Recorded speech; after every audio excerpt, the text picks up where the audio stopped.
All right, how you doing out there? We're gonna spend 14 days since I brewed that Cooper's beer I'm holding it. with a twist. It's called with a There it twist. goes. I use honey instead It flows nicely. of the brewing sugar that they recommended, and I use 9 ounces of my Cascade hops. So we're gonna get a hydrometer reading on it and see where it stands after 14 days. I almost dropped the hydrometer here, and it almost shattered. I was so close to breaking it. So let's get on with a reading here and see what we get. I'll turn the camera this way, and I got everything. I'm going to get the sanitizer on that first, my nozzle, and then I'll get the bubbler out. Pull the camera back a little bit. Get the sanitizer, so I try to spray this down good.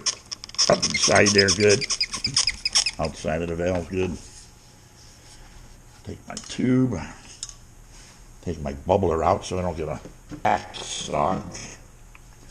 And we'll get a slow reading on here and see where this Cooper's with a twist stands. I don't know if I actually gave this a name. Nope. Still got a chance of dropping this hydrometer, I'll tell you that.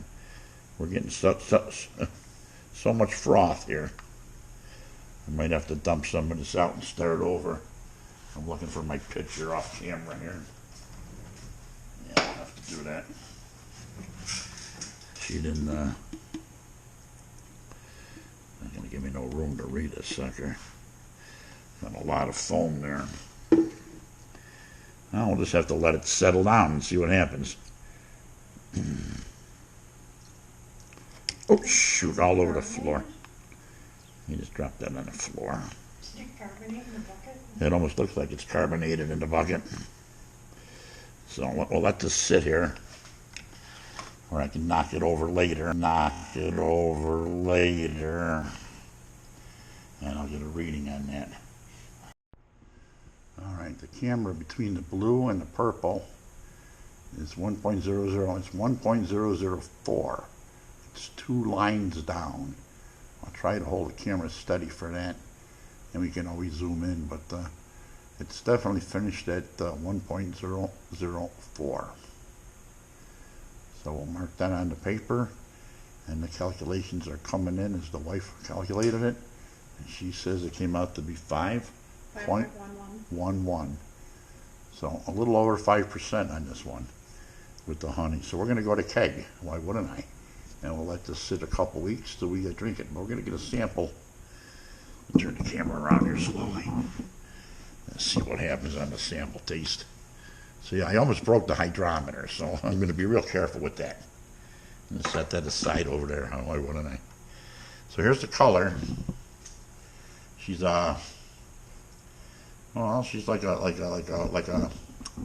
IPA, because I use 9 ounces of hops. I'm guessing that's why she's so you can't see through the sucker at all.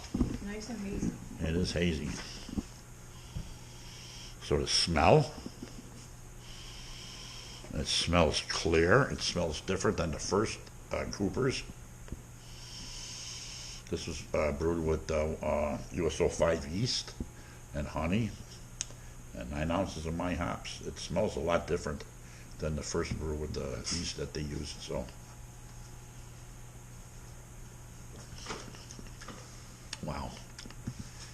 wow. Right from the get-go, I'll tell you this beer is better than the first Cooper's. Cooper's with a twist, just from the raw sample, is really good here. Wow. A little bitter at the end. Those Cascade hops really come shining through, Cascade leaves. Once this gets carbonated, it's going to be a good one. But, wife, you want a taste of this? Sure. It almost tastes grapefruity. Oh, it smells nice. Yeah, that has a grapefruit taste at the end. That's pretty pleasurable. It's going to be good. I recommend not using their yeast, is what I will recommend, and going with USO 5 yeast. And I use honey, like I say, and it's got a beautiful taste. So we're going to keg this, and we'll get a better reading on that once it's carbonated up, and we pour a glass for a nice original normal taste test once it's carbonated. So let me get going here and get my, I gotta get the keg sanitized and whatnot. Batch 161, Coopers with a twist. After that reading, come in at 5.11. We're going to the keg. And here she goes, she for going. The color is picking up a little trub, a little yeast from the bottom. That'll stop in a second. And basically it just did. Make sure your tube, if you're doing it this way, is at the bottom of the keg. You don't want to splash your beer at this point. A lot of people do a closed transfer. I still do not do a closed transfer. I drink my beer fast enough, get a keg fast enough, get under CO2 fast enough. Not necessarily in that order. Drink it before it's keg, that doesn't make sense. How you doing, huh? Yeah, how you doing on that one? So yeah, she's off to the keg. And we'll take this in the house and put her under some CO2. Or some people call it CO2. Can you imagine that? Put your beer under some CO2. That's a story. I saw a video. A woman said, I gotta put my beer under some CO2. Okay, I wrestled the keg into place. Actually, the wife helped me. She actually carried it into the house because my back is not in alignment. So we wrestled that in. That's the Coopers with a twist. It's called batch 161. And we tasted it out in the garage and it tastes really good. So under carbonation now, and in a couple weeks we'll get an official taste test on it. Down to the right is 2 Coopers from the last batch. We'll be able to compare them to. And the beer up front, I can't remember what that one is. I'll look up on my sheet, see if I can remember the last ones that I had to put in a bottle. It was an overflow. All 3 might be Coopers. I'm not 100% sure. So there it is. In a couple weeks, we'll have the official taste test. So it's all about all that heavy work that we do and get done. My wife carried the bucket in for me. We got the sanitizing stuff all washed out and stuff ready to go. There's the knob to open the bucket with. You know how those work.